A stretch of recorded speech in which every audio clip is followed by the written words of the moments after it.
মানবাধিকার পরিস্থিতি নিয়ে একের পর এক আন্তর্জাতিক চাপে পড়ছে অধ্যাপক ইউনূসের অন্তর্বর্তী সরকার।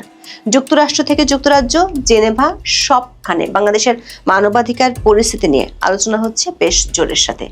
5 ব্রিটিশ এমপি সহ 7 জন দেশের নাম করা দৈনিক দ্য টাইমসে অন্তর্বর্তী সরকার আমলে বাংলাদেশের মানবাধিকার পরিস্থিতি নিয়ে গভীর উদ্বেগ জানিয়ে কড়া সমালোচনা করে চিঠি লিখেছেন 4 অক্টোবর।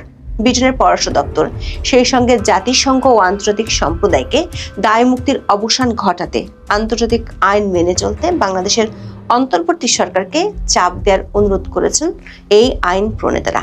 একই দিনে পেন্টাগনের সাবেক কর্মকর্তা মাইকেল রুবিনের কলাম ছাপা হয়েছে ফার্স্ট পোস্টে।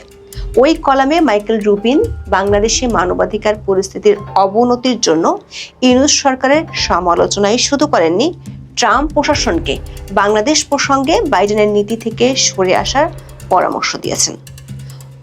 পশ্চিমা পক্ষ থেকে এই দুটি আলোচনা এমন সময় উঠে এসেছে যখন জেনেভায় জাতিসংঘের শীর্ষ কর্মকর্তাদের বৈঠকে একাধিক মানবাধিকার সংস্থা অধ্যাপক ইউনূস সরকারের বিরুদ্ধে লিখিত অভিযোগ করেছে। এর মধ্যে অন্তর্বর্তী সরকারের জাতীয় নিরাপত্তা উপদেষ্টা খলিলুর রহমান যুক্তরাষ্ট্রের পররাষ্ট্র দপ্তরের 3 কর্মকর্তার সাথে 2টি ফলো-আপ বৈঠক করেছেন। সেই বৈঠকগুলোতেও বাংলাদেশের মানবাধিকার ইস্যুটি নিয়ে আলোচনা হয়েছে। সব মিলিয়ে অন্তর্বর্তী সরকার রাজনৈতিক বিরোধী মতকে জেলে ভরা ও নির্যাতন এবং উগ্রপন্থীদের উত্থান নিয়ে আন্তর্জাতিক নানা পক্ষ থেকে শক্তভাবে বিরোধিতার মুখে পড়ছে। প্রশ্ন হলো, দেশে সমস্যা দেখা দিলে অধ্যাপক ইউনূস বিএনপি সহ মিত্রদের উপর ভর করে পরিস্থিতি সামাল দেন, কিন্তু বিদেশিদের চাপ থেকে মুক্ত হতে কার ওপর ভর করবেন? বিস্তারিত জানতে চলুন যাওয়া যাক বিশ্লেষণে।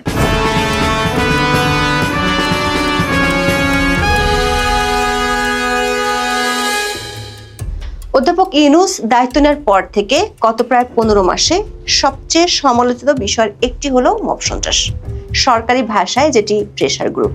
সেটির কারণে দেশের আইন শৃঙ্খলা পরিস্থিতিতে অতীতের যে কোনো সময় থেকে সবচেয়ে ভয়াবহ অবস্থায় আছে। মানবাধিকার সংগঠন মানবাধিকার সংস্কৃতি ফাউন্ডেশন বা MSF এর মাসিক রিপোর্টগুলো দেখলে এ চিত্র সহজে বোঝা যায়। অগস্ট মাসের প্রতিবেদনে দেখা গেছে জুলাই থেকে আগস্টে মব সন্ত্রাস বেশি হয়েছিল, আবার সেপ্টেম্বরের রিপোর্ট বলছে অগস্টের তুলনায় সেপ্টেম্বরে বেড়েছে। এর সাথে আছে বিরোধী রাজনৈতিক মতের লোকজনকে জেলে ভরা ও গণহারে মামলা দেয়া।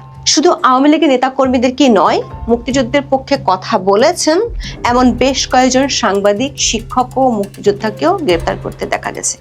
এতদিন মানবাধিকার এমন পরিস্থিতি নিয়ে দেশীয় অঙ্গনে সমালোচনা হতো, এবার দেখা যাচ্ছে আন্তর্জাতিক অঙ্গনেও এ নিয়ে কড়া সমালোচনা শুরু হয়েছে।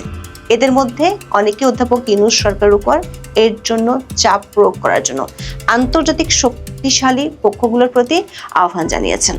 5 ব্রিটিশ এমপি, ব্রিটিশ পার্লামেন্টের উচ্চকক্ষের একজন সদস্য এবং একজন আইনজীবী সব মিলিয়ে 7 জনের একটি চিঠি প্রকাশ করেছে যুক্তরাজ্য ভিত্তিক সংবাদ মাধ্যম দ্য টাইমস। চিঠিটি ছাপা হয়েছে 4 অক্টোবর। চিঠিতে তারা বাংলাদেশের মানবাধিকার পরিস্থিতি নিয়ে গভীর উদ্বেগ প্রকাশ করে যুক্তরাজ্য সরকারের পাশাপাশি জাতিসংঘ ও আন্তর্জাতিক সম্প্রদায়কে এ বিষয়ে কঠিন পদক্ষেপ নেওয়ার আহ্বান জানিয়েছেন। চিঠিতে যে 5 জন এমপির নাম আছে তারা হলেন বব ব্ল্যাকম্যান, জাজ আথাওয়াল, নীল কোয়েল, গুরিন্দর সিং ও লিওক এখাস্ট। বব ব্ল্যাকম্যান ব্রিটিশ কনজারভেটিভ পার্টির রাজনীতিবিদ, যিনি 2010 সাল থেকে হ্যারো ইস্টের সংসদ সদস্য হিসেবে দায়িত্ব পালন করছেন। বাকি 4 জন ব্রিটিশ লেবার পার্টির এমপি। চিঠিতে নাম থাকা বাকি 2 জনের একজন স্টিফেন পালস, আন্তর্জাতিক অপরাধ প্রত্যর্পণ ও মানবাধিকার নিয়ে কাজের ক্ষেত্রে ফৌজদারি আইনজীবী হিসেবে তিনি বেশ পরিচিত। আরেকজন ব্যারনেস স্মিথ অব লানফায়েস, তিনি যুক্তরাজ্যের পার্লামেন্টের উচ্চকক্ষ হাউস অব লর্ডসের সদস্য। তিনি ওয়েলসের স্বাধীনতাকামী রাজনৈতিক দল প্লাইড কামরির রাজনীতিক। দর্শক, টাইমসের এই পাতায় বিভিন্ন শ্রেণী পেশার মানুষ নানা বিষয়ে নিজেদের ভাবনা, প্রতিক্রিয়া কিংবা দাবি দাওয়া তুলে ধরেন। এর মধ্যে বাংলাদেশিদের অধিকার শিরোনামে নিজেদের উদ্বেগের কথা তুলে ধরেন 5 আইন প্রণেতা, 1 আইনজীবী এবং একজন রাজনীতিক। চিঠিতে বাংলাদেশে অন্তর্বর্তী সরকার আমলে অবনতি ঘটতে থাকা মানবাধিকার পরিস্থিতি নিয়ে তারা গভীর উদ্বেগ প্রকাশ করেছেন।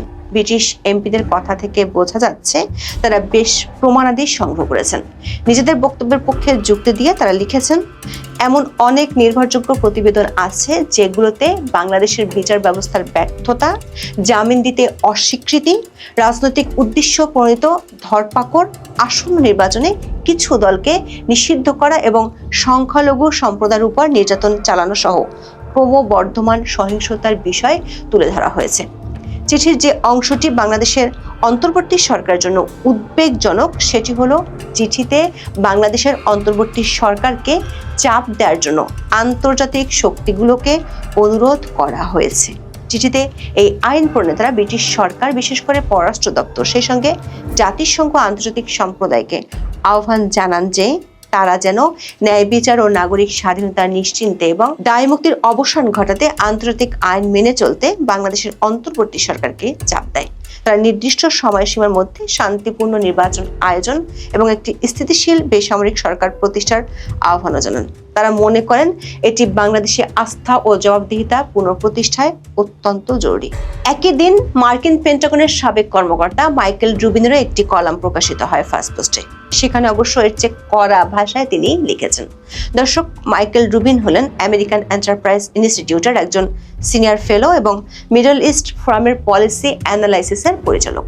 রুবিন বাংলাদেশে 2008 সালের জাতীয় সংসদ নির্বাচনের সময় একটি দ্বিদলীয় মার্কিন প্রতিনিধি দলের হয়ে নির্বাচন পর্যবেক্ষক ছিলেন। সে অভিজ্ঞতা তুলে ধরে নিবন্ধের শুরুতে বিগত আওয়ামী লীগ সরকারের বেশ সমালোচনা করেন। বিশেষ করে সবশেষ দুটি নির্বাচনের সমালোচনা করেন তিনি। তবে রুবিন মনে করেন 2024 সালে নির্বাচিত হওয়ার পর আন্দোলনের মুখে শেখ হাসিনার মেয়াদ প্রিমেচিউর ভাবে কিংবা অকালে শেষ হয়েছে। মাইকেল রুবিন দাবি করেন, শেখ হাসিনার অপসারণের পর তৎকালীন মার্কিন রাষ্ট্রপতি জো বাইডেন বাংলাদেশের কথিত গণতান্ত্রিক পরিবর্তন উদযাপন করেছিলেন। গত বছরের 24শে সেপ্টেম্বর জো বাইডেন ও মোহাম্মদ ইউনূসের সাথে জাতিসংঘে দেখা হয়। সে সময় হোয়াইট হাউস যে বিবৃতি দিয়েছে সেটিও স্মরণ করে দেন রুবিন। সে বিবৃতিতে প্রতিশ্রুতি দেওয়া হয় যে বাংলাদেশ যখন তার নতুন সংস্কার এজেন্ডা বাস্তবায়ন করবে তখন মার্কিন যুক্তরাষ্ট্রের সমর্থন অব্যাহত থাকবে। রুবিন মনে করেন, মোহাম্মদ ইউনূসের অজুহাত এবং ব্যাখ্যাকে হুবহু বিশ্বাস না করে ট্রাম্প এবং মার্কো রুবিওর উচিত বাইডেনের সরল এবং ব্যর্থ নীতিগুলো থেকে সরে আসা। অধ্যাপক ইউনূস যেভাবে সংস্কার কাজ চালাচ্ছেন তার তীব্র সমালোচনা করেছেন মাইকেল রুবিন। তিনি দাবি করেন, ডক্টর ইউনূস যেগুলোকে সংস্কার হিসেবে তুলে ধরছেন তা অন্য কোনো নামে স্বৈরতন্ত্র এবং প্রতিশোধ ছাড়া কিছুই না। বিশেষ করে তিনি মানবাধিকার পরিস্থিতি নিয়ে অধ্যাপক ইউনূস সরকারের সমালোচনা করেন। বলেন, ডক্টর ইউনূস কারাগার খুলে দিয়েছেন এবং ইসলামপন্থী ও সন্ত্রাসীদের মুক্তি দিয়েছেন, তবে তা মানবাধিকারের কারণে নয়, বরং তার রাজনৈতিক প্রতিপক্ষদের জন্য জায়গা তৈরি করার জন্য। দর্শক, ভাষাগত ভিন্নতা থাকলেও প্রায় কাছাকাছি রকমের সমালোচনা ব্রিটিশ এমপিদের চিঠিতে দেখতে পাওয়া যায়। মাইকেল রুবিন অধ্যাপক ইউনূসের বিরুদ্ধে একটি গুরুতর অভিযোগ এনেছেন তার লেখায়।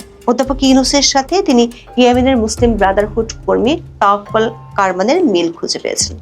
বলেছেন, কারমান যেভাবে তার পুরস্কারকে ব্যক্তিগত ও রাজনৈতিক এজেন্ডা বাস্তবায়নের ঢাল হিসেবে ব্যবহার করেছিলেন, অধ্যাপক ইউনূসও তেমনটি করছেন, যেটি শান্তি ও ন্যায় বিচারের চেয়ে প্রতিশোধ এবং ঘৃণার উপর বেশি নির্ভরশীল।